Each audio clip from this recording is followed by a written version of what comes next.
Hello बच्चों, कैसे हो आप सभी लोग। I am C S Supreet Agarwal और आज हम लोग मिले हैं एसीसीए ट्रिपल ए सिलेबस का चैप्टर नंबर 2 डिस्कस करने, जिसका नाम है मनी लॉन्ड्रिंग। दोस्तों, जब भी हम लोग एसीसीए की क्लासेस ले रहे होते हैं ना, तो बच्चों के मन में आता है कि जब ऑडिट की बात आएगी उसके अंदर जनरल टॉपिक्स होंगे, इंटरनेशनल स्टैंडर्ड्स ऑन ऑडिटिंग से रिलेटेड, या फिर इंटरनल ऑडिट से रिलेटेड, या फिर फॉरेंसिक ऑडिट से रिलेटेड, या फिर एथिक्स से रिलेटेड।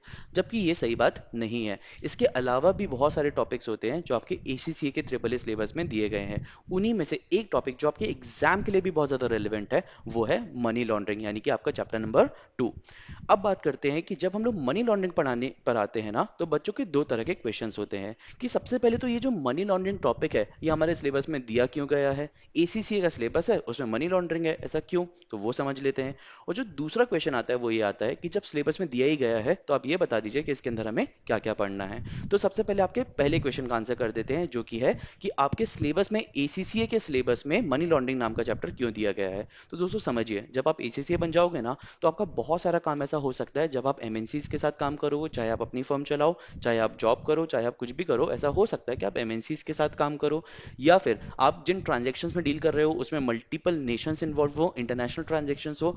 और जब आप ऐसे ट्रांजेक्शन्स में डील करोगे ना, ऐसे क्लाइंट्स के साथ डील करोगे ना, तो आपको ये जानना बेहद जरूरी हो जाएगा कि मनी लॉन्ड्रिंग किसको बोलते हैं, क्या क्या चीजें होती है जो मनी लॉन्ड्रिंग के अंदर कवर्ड है, क्या इंटरनेशनल लॉज हैं जो मनी लॉन्ड्रिंग के ऊपर बनाए गए हैं, and as a finance professional आपकी क्या ड्यूटी बनती है और आपको क्या चीजें चेक करनी है। That is why money laundering is an important part of your syllabus. और एसीसीए जो है उसमें एग्जाम में ये चीज चेक भी की जाती है, तो आपको वो भी समझना बहुत ज्यादा इंपॉर्टेंट हो जाएगा। ठीक है, सबसे पहले तो ये आंसर हो गया। अब दूसरा आंसर करने के लिए हमें आना पड़ेगा अपने नोट्स पर कि जब हम लोग बात करते हैं money laundering as a chapter की, तो उसमें क्या क्या कवर्ड है। तो सबसे पहले उसमें कवर्ड है आपकी डेफिनेशन। देखिए, जनरली बच्चों को लगता है कि जो मनी लॉन्ड्रिंग होती है ना, नॉट जस्ट बच्चों, सबको ऐसा लगता है कि मनी लॉन्ड्रिंग का मतलब होता है कि जब आपने काले पैसे को, ब्लैक मनी को व्हाइट मनी में कन्वर्ट किया, लेजिटिमेट मनी में कन्वर्ट किया, उसको बोला जाता है मनी लॉन्ड्रिंग। जबकि ऐसा नहीं है। मनी लॉन्ड्रिंग में इसके अलावा भी बहुत सारी चीजें होती हैं जो कि आ सकती हैं, और वो हम लोग को डिस्कस करनी पड़ेंगी एक एक करके। फिर हम लोग आगे बढ़ेंगे और हम लोग आएंगे प्रिंसिपल ऑफेंसेस पर। प्रिंसिपल ऑफेंसेस का मतलब क्या होता है कि सबसे मेजर ऑफेंसेस, सबसे मेजर नॉन कंप्लायंसेस कौन से बोले गए हैं जब मनी लॉन्ड्रिंग की बात की जाती है, वो हम लोग यहाँ पर पढ़ेंगे। फिर हम लोग इन्हीं तीनों को डिटेल में पढ़ेंगे, थोड़ा थोड़ा डिटेल में। ये देखिए, यहाँ पर हम लोग ऐसे डिटेल में पढ़ते चले जाएंगे। फाइनली हम लोग आएंगे एक टॉपिक पर जिसको बोलते हैं risk associated with money laundering, यानी कि अगर आप मनी लॉन्ड्रिंग ट्रांजेक्शन में फंसते हो या फिर आप मनी लॉन्ड्रिंग में इन्वॉल्व होते हो, तो ऐसी कौन कौन सी रिस्क हैं जो आपके ऊपर आ सकती हैं, वो हम लोग आकर यहाँ पर डिस्कस करेंगे।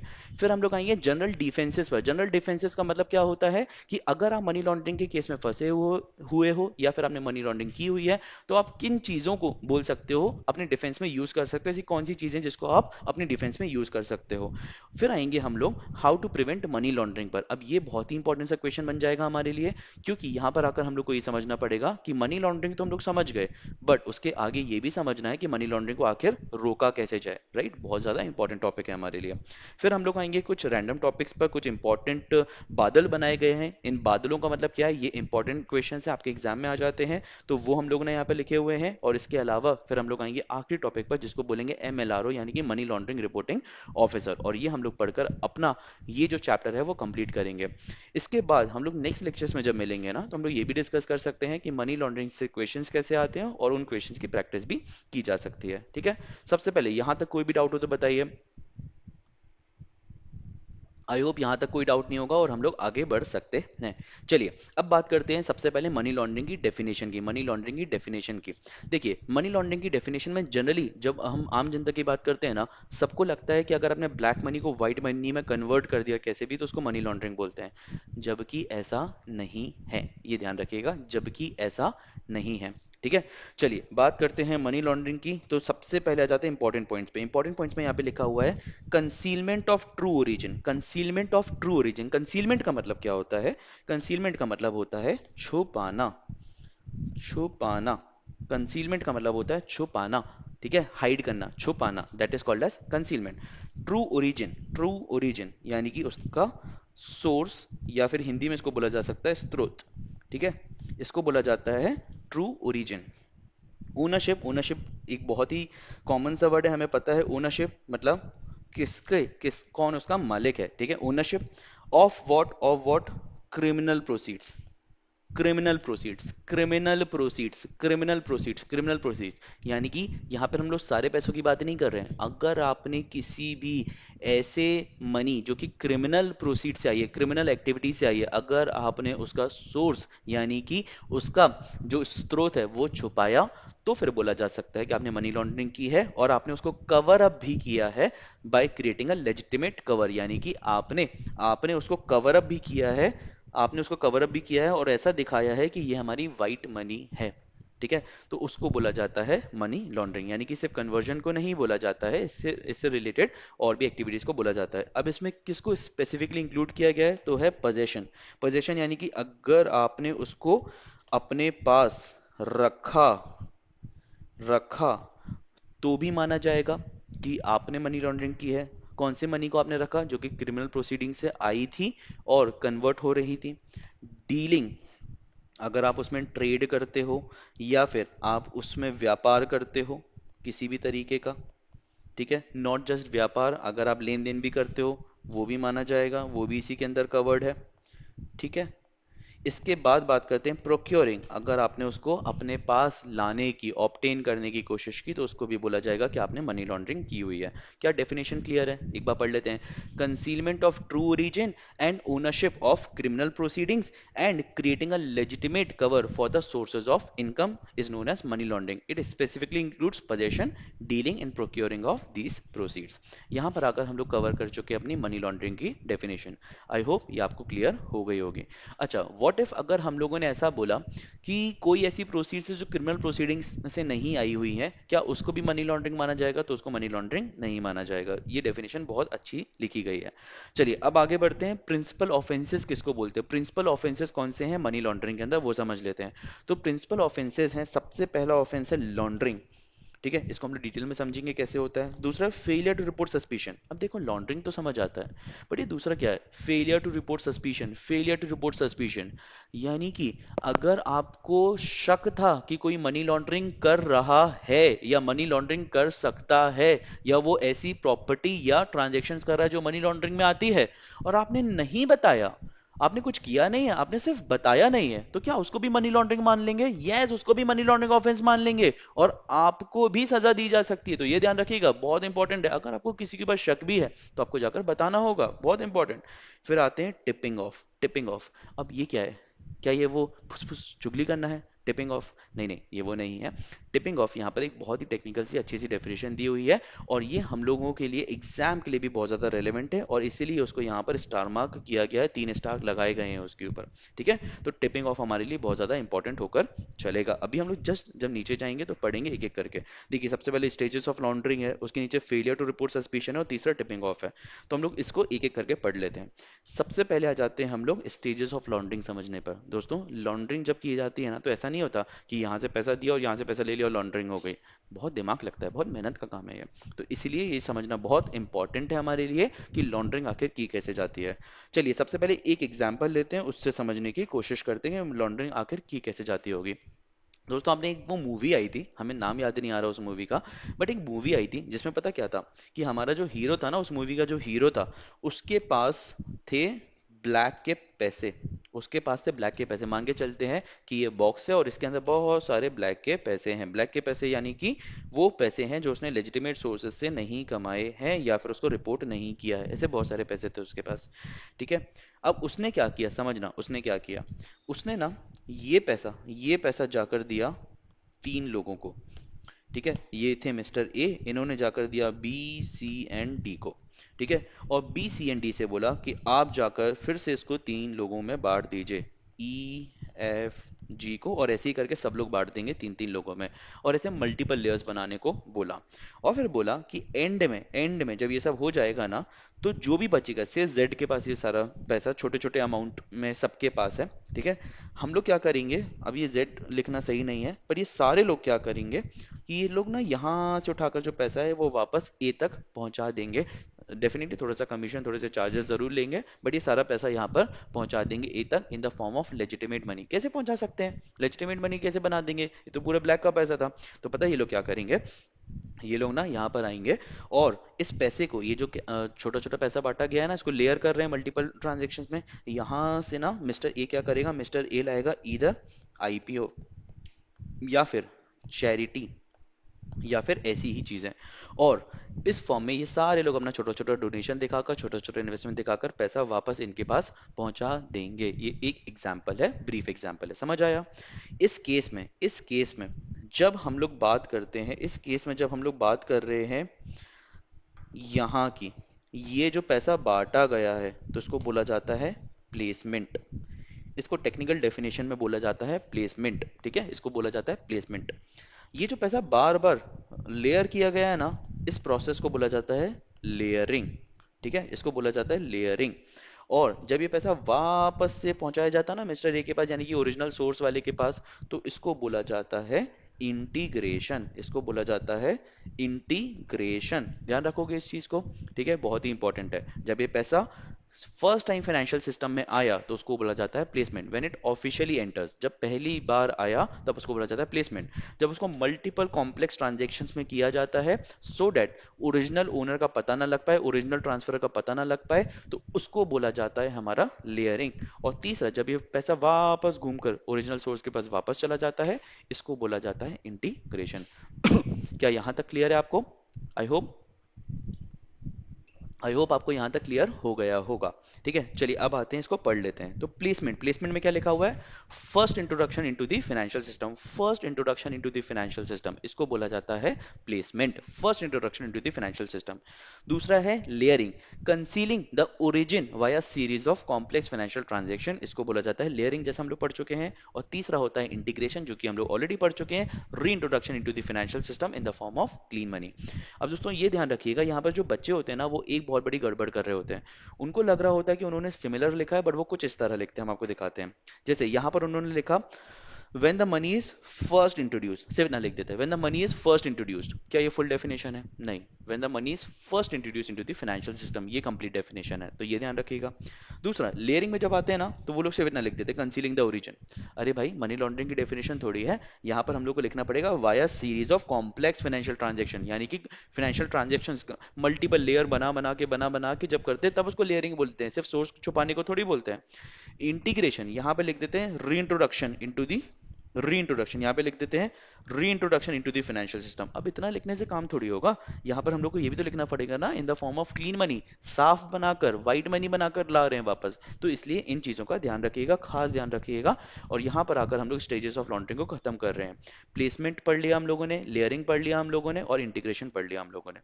अब आते हैं दूसरे पॉइंट को पढ़ने। देखिए यहाँ का दूसरा पॉइंट क्या था, failure to report suspicion.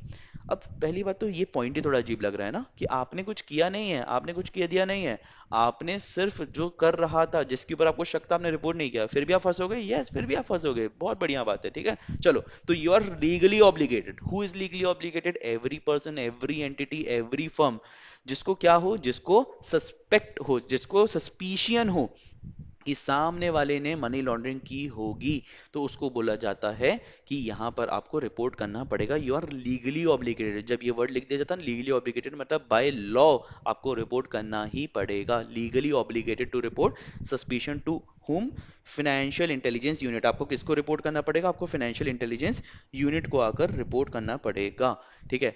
But ये ध्यान रखिएगा, यहाँ पर एक बनती है सस्पिशन रिपोर्ट, एक बनती है सस्पिशन रिपोर्ट। ये सस्पिशन रिपोर्ट कैसी होती है हम आपको बताते हैं। सबसे पहले इसमें क्या क्या लिखा जाता है वो आपको बताते हैं, ठीक है। जब सस्पिशन रिपोर्ट की बात की जाती है ना, तो यहाँ पर एक रिपोर्ट बनती है जिसका नाम होता है सस्पिशियन सस्पिशियस एक्टिविटी रिपोर्ट, प्यार से बोला जाता है सार, ठीक है, सार, ठीक है। सस्पिशियस एक्टिविटी रिपोर्ट बनती है यहाँ पर, सस्पिशियस एक्टिविटी रिपोर्ट बनती है यहाँ पर। और इसमें क्या क्या लिखा जाता है? इसमें लिखा जाता है रिपोर्टिंग बिजनेस का पूरा नाम। रिपोर्टिंग बिजनेस यानी कि जिसको आप रिपोर्ट कर रहे हो उसका, या हमारा हमारा जो रिपोर्ट कर रहा है। आइडेंटिफिकेशन ऑफ सस्पिशियस पार्टी, यानी कि जिसके ऊपर आपको शक है कि वो मनी लॉन्ड्रिंग कर रहा है वो। पर पता, अगर ऐसा अलाउ कर देंगे ना तो कोई किसी को भी फंसा देगा, कोई किसी को भी फंसा देगा, कोई बोल देगा इन्होंने मनी लॉन्ड्रिंग की, उनके ऊपर केस चलने लगेगा। तो ये ध्यान रखना कि यहाँ पर आपको ट्रांजेक्शन की डिटेल्स भी देनी पड़ती है। अगर आप जिस भी ट्रांजेक्शन की बात कर रहे हो ना, इस ट्रांजेक्शन के थ्रू मनी लॉन्ड्रिंग हुई है, वो भी आपको देनी पड़ती है। और अगर कोई प्रॉपर्टी इन्वॉल्व है, ट्रांजेक्शन इन्वॉल्व नहीं है, लेन देन इन्वॉल्व नहीं है, प्रॉपर्टी इन्वॉल्व है, तो उस प्रॉपर्टी के बारे में आपको जानकारी देनी पड़ती है। और ये सब आप कहाँ देते हो? ये सब आप देते हो सस्पिशन सस्पिशियस एक्टिविटी रिपोर्ट, यानी कि सार में। ठीक है, तो इससे आपका सेकंड पॉइंट कंप्लीट होता है। अब तीसरे पर आते हैं, टिपिंग ऑफ। सबसे इंपॉर्टेंट पॉइंट, आपके एग्जाम पॉइंट ऑफ व्यू से भी बहुत ज्यादा इंपॉर्टेंट है ये। ठीक है, टिपिंग ऑफ मतलब क्या होता है? क्या वो फुसफुस करना टिपिंग ऑफ है? नहीं, टिपिंग ऑफ वो नहीं है। टिपिंग ऑफ का मतलब होता है जब आपको पता था कि कोई इन्वेस्टिगेशन चल रही है या फिर चलने वाली है, और आप जाकर किसी को बता दो। अरे यार, आपने वो मूवीज में देखा होगा ना कि रेड पड़ने वाली है, कोई इंसान आया दौड़ते हुए, और जिसके ऊपर रेड पड़ने वाली है ना उसको आके धीरे से बता दिया कि सर कल सुबह रेड पड़ने वाली है, सारा सामान साफ कर दीजिए। बस उसी को टिपिंग ऑफ बोलते हैं। अगर आपको पता है कि इन्वेस्टिगेशन चल रही है, आप या तो फिर इन्वेस्टिगेशन की डिटेल्स या फिर जो होने वाली इन्वेस्टिगेशन है उसकी डिटेल्स किसी के साथ भी शेयर करोगे ना, तो उसको बोला जाता है टिपिंग ऑफ। क्या इतना ही सिंपल है? यस, ध्यान रखिएगा, हर केस में जहां पर भी आपने किसी ऑनगोइंग इन्वेस्टिगेशन की या फिर पोटेंशियल इन्वेस्टिगेशन की डिटेल्स किसी को पास ऑन की, उसको बोला जाता है टिपिंग ऑफ। क्या ये क्राइम है? यस, ये क्राइम है, ध्यान रखिएगा। Tipping off.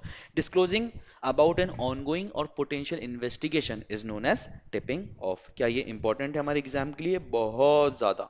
ठीक है, तो इसको प्लीज यहाँ पे 3 स्टार मार्क कर लीजिए। मनी लॉन्ड्रिंग में जनरली जो क्वेश्चंस आते हैं ना उसमें होती है डेफिनेशन, और अगर सेकंड सबसे इंपॉर्टेंट टॉपिक है तो वो है टिपिंग ऑफ। ठीक है, आगे बढ़ते हैं। चलिए आते हैं risk associated with money laundering. कौन कौन सी रिस्क एसोसिएट होती हैं? तो देखिए, अगर कभी भी मनी लॉन्ड्रिंग होगा ना तो ज्यादा क्या हो जाएगा? ज्यादातर क्या हो जाएगा? ज्यादातर क्या हो जाएगा? आपके सिर्फ इन्वेस्टिगेशन करके चले जाएंगे क्या? नहीं भाई, आपके ऊपर पता क्या लगा देंगे वो लोग? आपके ऊपर फाइन लगा सकते हैं, पेनल्टी लगा सकते हैं, जेल में डाल सकते हैं। पता है ना आपको? ये सब ध्यान रखिएगा। और ऐसी बातें मत कीजिएगा कि यार यहाँ पे तो कॉर्पोरेट व्हील है ना, ऐसे कैसे हो सकता है, हमें कैसे जेल में डालेंगे, कंपनी को थोड़ी जेल में डाल सकते हैं, ऐसी बातें मत कीजिएगा। फाइन्स और पेनल्टीज लगती हैं, पता है कितनी? पता कितनी? अनलिमिटेड। अनलिमिटेड लग सकती हैं, अनलिमिटेड फाइन्स एंड पेनल्टीज लग सकती हैं, और वो भी अनलिमिटेड फाइन्स एंड पेनल्टीज लग सकती है। लॉस ऑफ रेपुटेशन, इज्जत तो जाएगी ही जाएगी। सोचो ना, मार्केट में खबर चलने लगी कि ये जो हमारी कंपनी है ना इसमें मनी लॉन्ड्रिंग होती है। पहली बात तो जो अभी डील कर रहे हैं वो भी नहीं करेंगे, प्लस जो आगे आकर डील करने वाले थे ना बाद में फ्यूचर में, वो भी सब कतराएंगे कि यार इसकी तो इमेज ही खराब है। तो ये ध्यान रखिएगा, लॉस ऑफ रेपुटेशन हो सकता है। तीसरा, इम्प्रिजनमेंट, जेल में डाल सकते हैं। किसको डालेंगे? डायरेक्टर्स को, पार्टनर्स को, ऑफिसर्स को, एम्प्लॉयज को, जिसके ऊपर भी एलिगेशन लगते हैं। क्या उनको डाल सकते हैं जेल में? बिल्कुल, ये ऐसे इम्प्रिजनमेंट के ऊपर डाल सकते हैं। कितने टाइम के लिए? ये एज पर इंटरनेशनल लॉज हम लोगों को कंट्री बाय कंट्री देखना पड़ेगा। अब आते हैं जनरल डिफेंसेस पर। अगर मनी लॉन्ड्रिंग हुई है तो आप, क्या ऐसा कोई चीज है, कोई ऐसा डिफेंस है जो आप यूज कर सकते हो कि इस वजह से आप शायद बच जाओ? मनी लॉन्ड्रिंग तो की है आपने, बट शायद आप बच जाओ। तो यस, ऐसा हो सकता है। आप लोगों ने लॉ में कॉन्सेप्ट को पढ़ा होगा कि कभी भी पता, लॉ एंड ऑडिट में डबल ए में भी पढ़ा होगा कि अगर डिस्क्लोजर के जो बेनिफिट्स हैं उससे ज्यादा लॉसेज हैं तो फिर डिस्क्लोजर नहीं भी दो तो भी चलता है कुछ केसेस में, राइट? वैसा ही कुछ यहाँ पे लिखा हुआ है कि अगर आपको लगता है कि यहाँ पर एक रीजनेबल रीजन है कि हम लोग क्यों नहीं देना चाहते थे डिस्क्लोजर, तो फिर आप बच सकते हो शायद। आई एम नॉट सेइंग कि बच ही जाओगे, शायद बच सकते हो। दूसरा, अगर आपने गुड फेथ में डील किया था विदाउट एनी मैलिशियस इंटेंशंस, किसी भी बुरी भावनाओं के साथ डील नहीं किया था, आपने बहुत इनोसेंटली डील किया था, बहुत मासूमियत के साथ डील किया था, आपको नहीं पता था कि कुछ गड़बड़ है यहाँ पर, तो भी आप बच सकते हो। और तीसरा होता है कि जो एमएलआर, हम लोग ने रिपोर्टिंग ऑफिसर की बात की ना, मनी लॉन्ड्रिंग रिपोर्टिंग ऑफिसर, उसको आप ऑलरेडी रिपोर्ट सबमिट कर चुके हो, आपके सस्पिशन में पहले आ गया था और आपने रिपोर्ट सबमिट कर दी है। कौन सी रिपोर्ट? वही सार रिपोर्ट। ठीक है, तो यहां पर intention to report existed but there was a reasonable excuse to not report. Intention थी हमारी रिपोर्ट करने की, but there was a reasonable cause जिस वजह से हम नहीं रिपोर्ट करना चाहते थे। Responsible party acted in good faith. ठीक है, चलो यहाँ पे मार्क कर लेते हैं, रीजनेबल एक्सक्यूज। ठीक है, दूसरा, गुड फेथ में डील किया था, report has already been submitted, report has already been submitted to home? To MLRO. MLRO कौन होते हैं हम लोग एंड में जाकर पढ़ने वाले हैं अच्छे तरीके से, कोई दिक्कत की बात नहीं है। अब आते हैं how to prevent money laundering. How to prevent money laundering. ठीक है, तो यहां पर आते हैं। सबसे पहले इस्टेब्लिश एएमएल कल्चर। इसका मतलब क्या हुआ? ये एएमएल का मतलब क्या हुआ तो यहाँ पे लिख लो। एएमएल का मतलब हुआ anti money laundering, anti money laundering. ठीक है, ये क्या हुआ, एंटी मनी लॉन्ड्रिंग कल्चर बनाओ, यानी कि टोन एट द टॉप ऐसी रखो कि हम अपनी कंपनी में मनी लॉन्ड्रिंग को बिल्कुल भी प्रमोट नहीं करते, हम बिल्कुल भी सहेंगे ही नहीं, money laundering is strictly prohibited in this company. Tone at the top ऐसी होनी चाहिए, कल्चर ऐसा होना चाहिए कंपनी का कि एम्प्लॉयज को पता हो कि हमारे जो टॉप मैनेजमेंट है वो मनी लॉन्ड्रिंग को बिल्कुल भी सपोर्ट नहीं करता, और उसके लिए बहुत स्ट्रिंजेंट पॉलिसीज बनाई जानी चाहिए। इसको बोलते हैं इस्टेब्लिशिंग एएमएल कल्चर। यहाँ पर पता है कैसे पॉलिसीज बनाई जाती हैं, बहुत सारी कंपनीज में एक पूरी कमिटी होती है, एक पूरी कमिटी होती है जिसको बोला जाता है AML committee, anti money laundering committee. उनका काम होता है सारे ट्रांजैक्शंस को ओवरव्यू करते रहना और ये देखते रहना कि सब एज पर लॉ हो रहा है कि नहीं हो रहा है, कहीं पर ऐसा तो नहीं कि मनी लॉन्ड्रिंग हो रही है, ये ध्यान रखना। ठीक है, दूसरा होता है अपॉइंटमेंट ऑफ एमएलआरओ। अभी हम लोग उन ऑफिसर के बारे में पढ़ने वाले हैं ना, उनका अपॉइंटमेंट, इसको बोलते हैं अपॉइंटमेंट ऑफ एमएलआरओ। ये भी एक तरीका हो सकता है मनी लॉन्ड्रिंग को रोकने का। तीसरा, डेजिग्नेट की पर्सन फॉर रिस्क मैनेजमेंट। अब सोचो ना, किसी बहुत ही जूनियर ऑफिसर को मनी लॉन्ड्रिंग के लिए रख दिया, किसी बहुत ही जूनियर ऑफिसर को मनी लॉन्ड्रिंग के लिए रख दिया, ठीक है, और वो ऑफिसर बोल रहा है कि सर ये सब नहीं करना चाहिए, हमें पॉलिसी में चेंज करना चाहिए, कोई टॉप मैनेजमेंट सुन ही नहीं रहा, गड़बड़ हो जाएगा ना। इसलिए ध्यान रखना कि जनरली मनी लॉन्ड्रिंग के लिए जो ऑफिसर बैठाया जाता है ना, एमएलआरओ होता है, वो एक की मैनेजमेंट पर्सनल होता है, एक सीनियर पर्सनल होता है कंपनी का, जिसकी बातें सब लोग सुनेंगे और मानेंगे। तो इसीलिए ये ध्यान रखना कि कभी भी मनी लॉन्ड्रिंग के लिए किसी ऑफिसर को बैठाया जाता है तो एक वो की ऑफिसर होता है। फिर आते हैं implement system for verification and record keeping. आपने वो देखा है क्या? अच्छा, सबसे पहले ये सीडीडी क्या लिखा है वो बता देते हैं आपको, तो सीडीडी का फुल फॉर्म क्या है वो बता देते हैं। सीडीडी का जो फुल फॉर्म है वो है क्लाइंट ड्यू डिलीजेंस। ठीक है, क्लाइंट ड्यू डिलीजेंस, ये है इसका फुल फॉर्म। ठीक है, अब बात करते हैं इस पॉइंट की, implement system for verification and record keeping. आपने वो सुना है कि आप आज कभी भी बैंक अकाउंट खोलने को जाते हो तो बैंक आपसे बोलता है कि अपना आधार कार्ड दीजिए, पैन कार्ड दीजिए, ये सारी चीज़ें दीजिए। और दूसरी चीज़, अगर आप कोई भी टाइम पीरियड के बाद जाते हो तो कई बार वो लोग आपसे केवाईसी भी करने बोलते हैं, नो योर कस्टमर प्रोसेस करने बोलते हैं, जिसमें वो आपकी फोटोज क्लिक करते हैं। इनफैक्ट आप सिम भी लेने जाओगे तो वो आपकी फोटोज क्लिक कर रहे होते हैं, बहुत सारे प्रोसेस होते हैं ना रीजन बाय रीजन। तो उसको बोला जाता है सीडीडी, क्लाइंट ड्यू डिलिजेंस, या फिर जिसको कॉमन भाषा में केवाईसी बोला जाता है, वो है ये। ठीक है, तो a company should implement system for verification and record keeping.